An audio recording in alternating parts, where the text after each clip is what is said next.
Content warning. The stories and themes shared throughout this podcast may contain themes that can be distressing for you. If needed, please pause and do what you need to do to take care of yourself. If needed, please reach out to a mental health professional for support.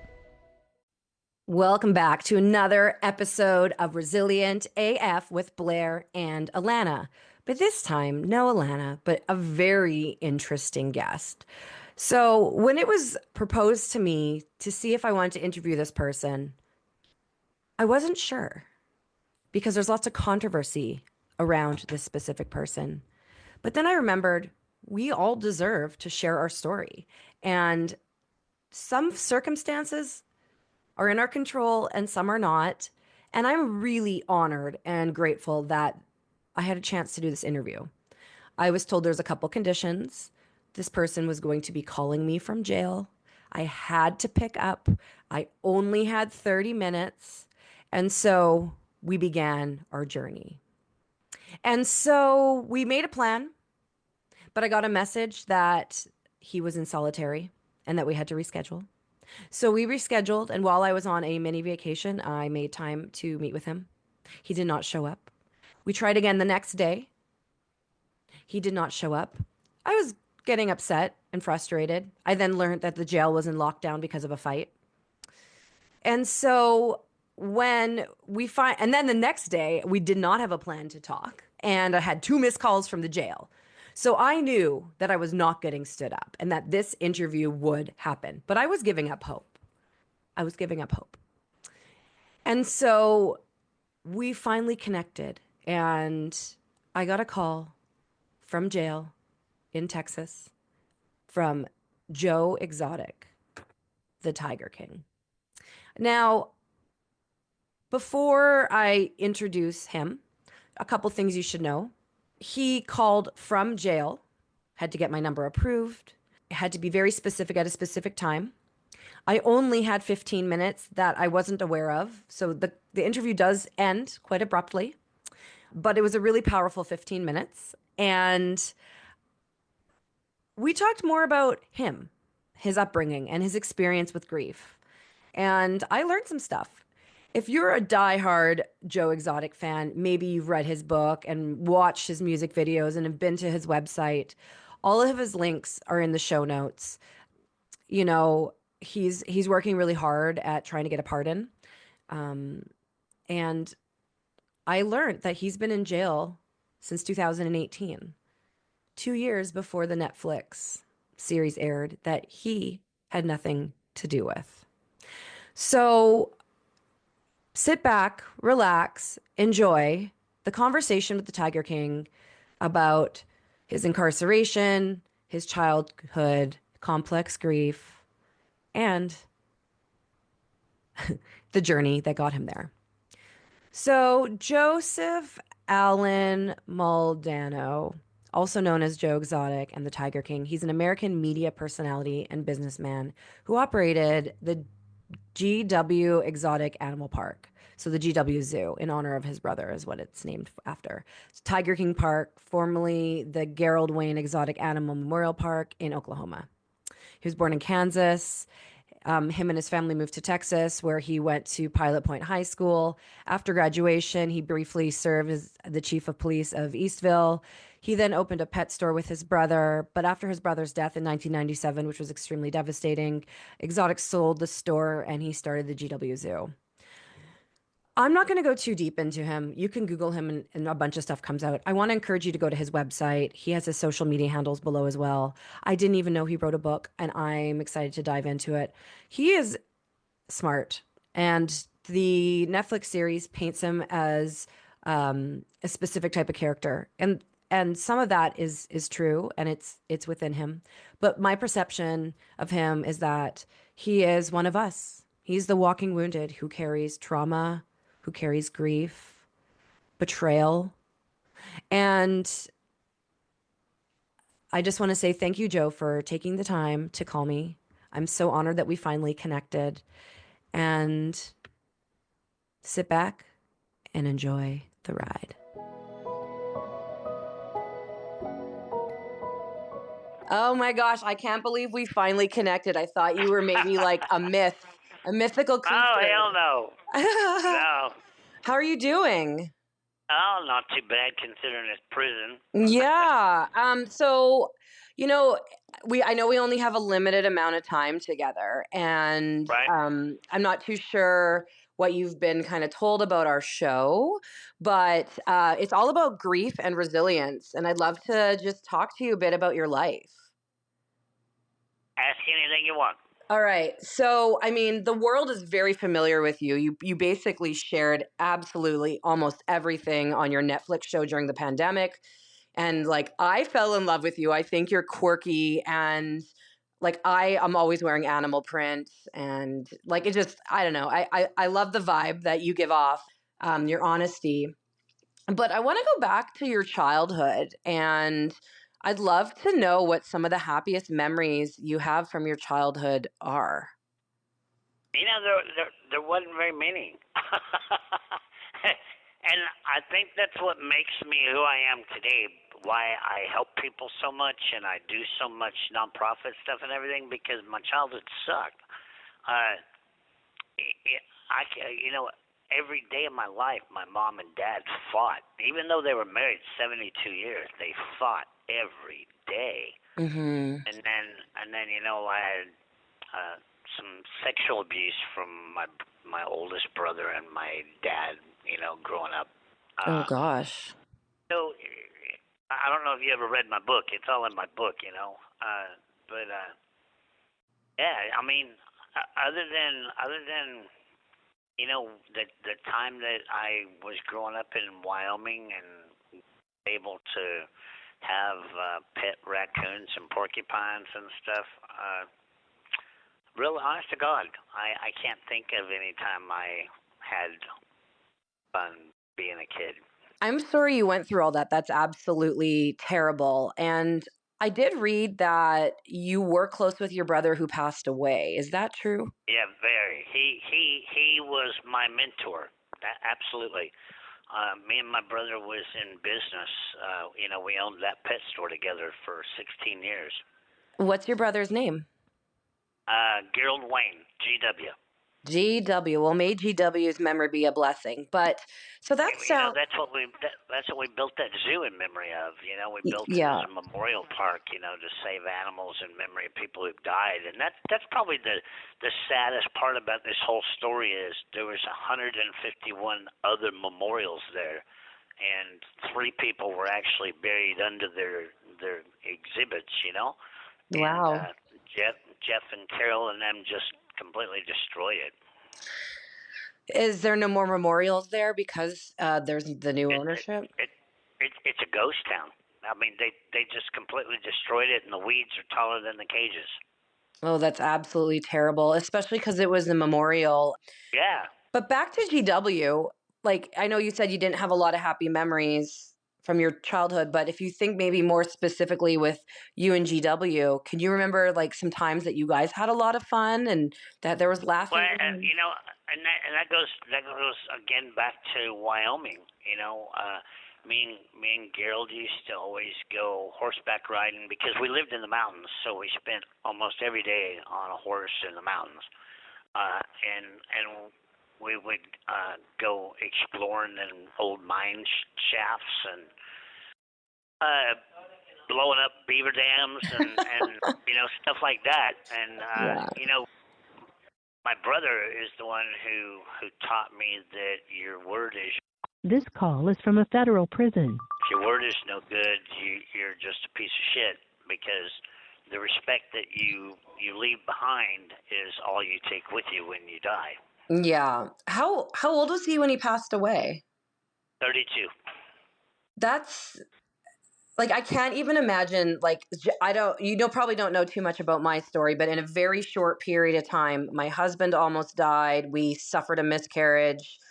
We don't have children. My father-in-law, mom and dad all died, and that was in a few years. And so I navigated grief for my parents and a child, but I've never lost my sibling, which I have one sister.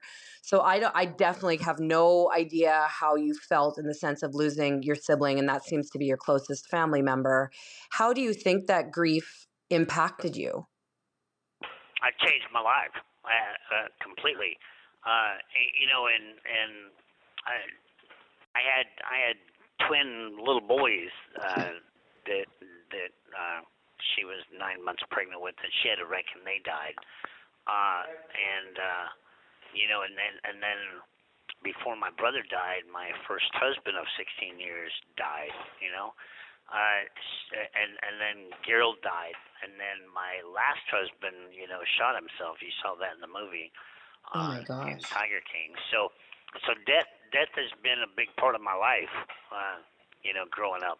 And I got a young experience of it because probably one of my first jobs was when I was 13 years old. I was a nurse's aide in a nursing home, and I saw a lot of people die there. But yeah, when my brother died, it changed my life. It almost destroyed my parents. I couldn't even imagine what they went through because my dad lived to die every day. Yeah, that's painful. Like it's like there's no, like there's certain types of grief that, like my grandma, like she's 91, she'll die soon, like we expect that. But when things don't happen in the right order, like a parent isn't supposed to bury their child, right? Like, right. and like losing your brother before your parents, like things are just out of order. And I can't even imagine what that would be like. Like I watched both my grandparents bury their children. My mom's mom buried her daughter, her oldest daughter, and my grandma buried my dad. And it's just so not the way that life's supposed to be. And then you get hit with this absolutely tragic experience, and you've had a lot of loss, right? Yeah, your first husband, GW, your other partner or husband shot themselves. How do you move through that grief? Like, how do you navigate the pain? Like, or I mean, you get numb to it. There's not a day goes by that I don't think of all of them. Yeah. But it's like my parents both died since I've been in here too. It's just you literally just get numb to it, and I think that's why I wrapped my. This call is from a federal prison. I wrapped myself up with animals so much in my life because I just got tired of the loss of people. I mean, losing an animal is also very devastating. I've buried, like, I've lost a few cats, and like, so it's like losing a person. It is, and I did a music video about my chimpanzee dying, and it was like losing a kid. But it's tough. The only way I'm going to be able to change anything or do anything in memory of them is if I keep fighting, and that's my drive, Yeah. My big goal is to testify in front of Congress when I make it out of here, and I'm going to change this system somehow, some way. I'm going to change this system, and I'm going to do it in memory of my mom and dad and my brother because they destroyed my life to close that zoo down and put me in here. Yeah. They were married 72 years. And the minute they put me in jail, they put them in separate nursing homes so they couldn't communicate, so they could take their my niece could take their property away from them, and they died alone after 72 years of marriage, and it's not right. No, that's heartbreaking. I mean, like, it's heartbreaking. It's heartbreaking. Because my brother, GW, never left home. He always lived on the same property as my mom and dad, even with his wife and kids, but in a different house, because my brother swore that they would never go to a nursing home. And when he died, I sold the pet store in Texas, and I moved to Oklahoma to take care of my mom and dad. And together we built that zoo, Yeah. And the minute they got me arrested, they took my power of attorney away from me that I had on mom and dad. and they slapped them in nursing homes. The exact same thing that my brother never wanted to happen. They slapped them in separate nursing homes, and my niece took their house and their property and let them die alone in a nursing home. That's terrible. So I do like grief. Like you are not a stranger to grief and like trauma. So the Netflix series, like, how did you decide to do all that? Like, what was the catalyst in putting your Okay, life well, out there? all right, well, I understand that I didn't film for Netflix, okay? I didn't film for Tiger King.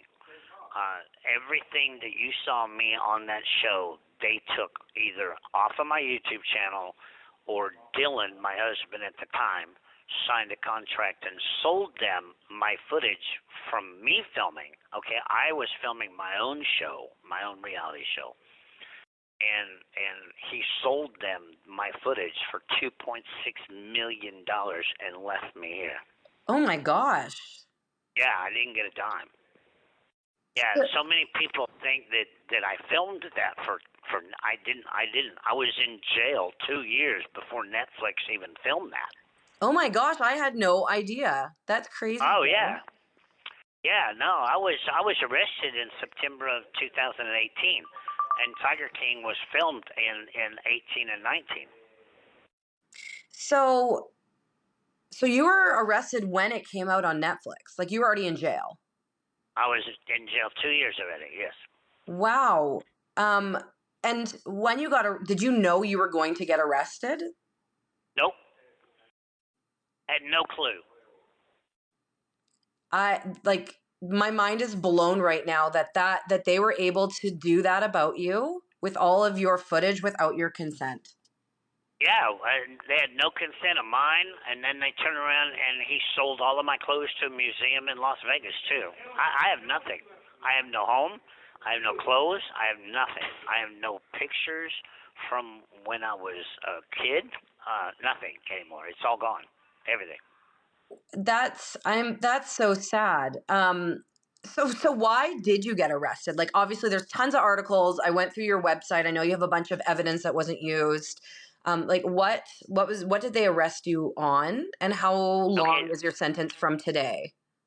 They arrested me in Pensacola, Florida. I was at my rent house down there with Dylan, okay? And they arrested me in a hospital parking lot because I was at the hospital fixing to get a blood infusion. They arrested me in the parking lot.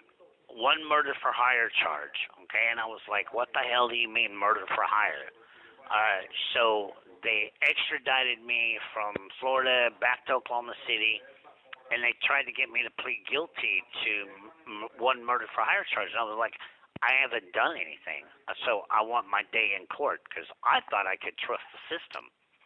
Okay, well, the minute that I asked for a trial, they superseded my indictment with 20 more charges. Wow. So that's where they put all the health certificates on there, Lacey violations, and then they charged me for euthanizing those 5 tigers without a permit, and all kinds of stupid shit. Do you think so that way they can drag that all around in front of the jury, Do you think this would have happened if Dylan didn't sell all that footage? No, it wouldn't have. Absolutely, it wouldn't have. Okay. So anyway, they convicted me and they sentenced me to 22 years. And as of right now, if I don't get a pardon or I don't win my appeal, which I should, I have 5 years left. 5 years. And if you win your appeal, when would you get out? I would get out immediately. And how can we, the public, help support you in winning an appeal? Like, is there... Blair, hey, this is fixing to hang up, so let me real quick. Get on all of my social media. They should have posted a petition today. Okay. Sign the petition, share it around. I'm trying to get a pardon, and just spread the evidence around. But the big thing is put hashtag Free Joe Exotic on every post Trump and Biden puts out there. And as you can tell, our interview abruptly ended because I thought we had 30 minutes and I didn't know we had 15. And luckily he gave me gave me a little warning, like I'm getting, told to hang up. So some questions I wanted to ask him that perhaps if there's another interview or if we write about him in the future, I wanted to talk to him about forgiveness. I wanted to talk to him about how he can forgive himself for any choices he made that may have, hurt people or led him on a certain path. I wanted to talk to him more about his cancer diagnosis. I online read that he was diagnosed with prostate cancer. And so unfortunately, we didn't have time to get to those. So I want to thank you for listening to our vulnerable, real, raw chat between Joe and me from jail to Kamloops. And just remember, friends, you're going to get through those hard times. You can do it. And if you believe you're going to get through it and you put the effort in, you will. We are here to help you get through your hard times, to inspire you to strengthen your resilience muscle. Let us be that lighthouse in the storm. Let us help you through your dark times. You are not alone. It is okay to not be okay. And remember, friends, you are resilient AF. That's a wrap for another episode of Resilient AF with Blair and Alana. And thank you for listening. Are you feeling inspired to bounce forward? Let's connect at theglobalresilienceproject.com, where you can read many stories of resilience, buy our books, shop our clothing line, learn more about how to strengthen your resilience muscle, be empowered, and more. Remember, friends, you are resilient AF.